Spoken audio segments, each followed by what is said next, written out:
कि अमेरिका ने जो कुछ कहा है कि भाई गाजा पे कब्जा करने की बात इजराइल छोड़ दे, क्या ये अमेरिका का यू टर्न है? क्योंकि हमारे कुछ एक्सपर्ट हैं वो कह रहे हैं कि अमेरिका ने तब यू टर्न ले लिया, वो इजराइल के साथ नहीं है, मिडिल ईस्ट के देशों के साथ है, क्योंकि अरब देशों का उस पर दबाव है। देखिए, एक बयान दिया था सर जो बाइडेन ने, और एंटनी ब्लिंकन जिनको मैं जानता हूं, उन्होंने भी यही कहा है कि जब तक अमेरिका है तब तक इजराइल रहेगा।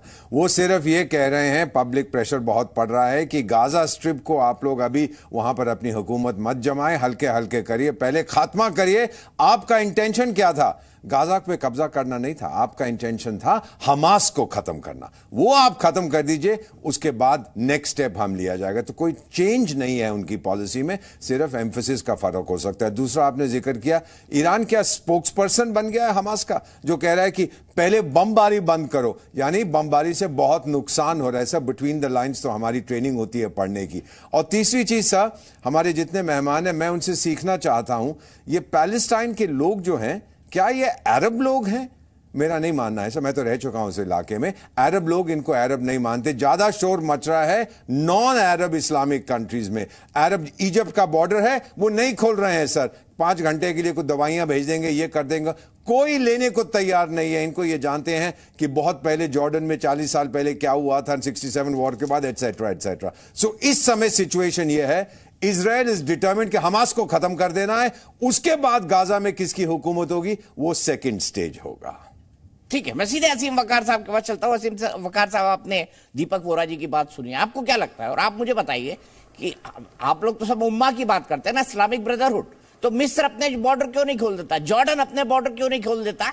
इजरायली लोग फिलिस्तीनियों को बचा ले भाई, गाजा में हवाई हमले कर रहा है अमेरिका। तो ना देखिए, सीधी सी बात, इजराइल से आपका दीपक चौरसिया साहब कोई ना तो खूनी रिश्ता है ना धार्मिक रिश्ता है, फिर भी आप इजराइल का समर्थन कर रहे हैं।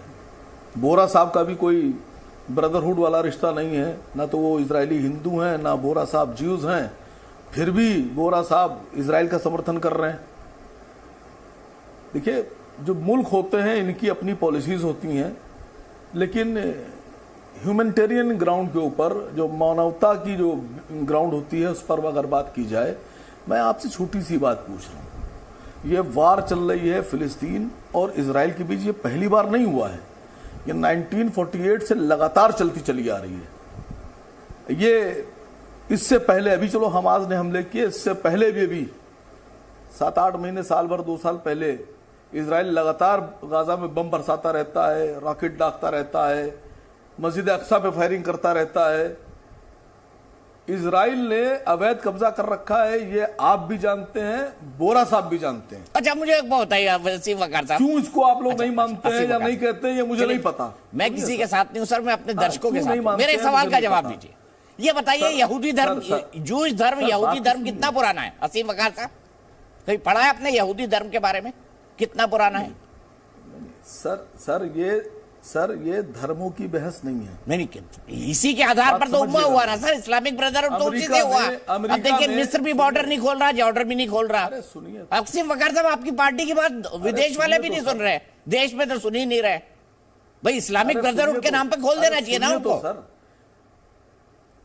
अरे सुनिए तो सर, अमेरिका में, न्यूयॉर्क में और शिकागो में यहूदी बड़े बड़े हाथ में होल्डिंग्स लेकर और तख्तियां लेकर बाहर निकल आए, और यहूदी कह रहे हैं कि इजराइल यहूदी स्टेट नहीं है, फिलिस्तीनियों को जुल्म किया जा रहा है फिलिस्तीनियों पे। न्यूयॉर्क के यहूदी तो स्पीच दे रहे हैं कि अमेरिका हमारे नाम के ऊपर कत्लेआम मचाए हुए है, ओपन एयर जेल में मुसलमान मासूम फिलिस्तीनियों का खून बहाया जा रहा है, ये रोका जाए। ये आप टीवी पे क्यों नहीं चला रहे हैं सर?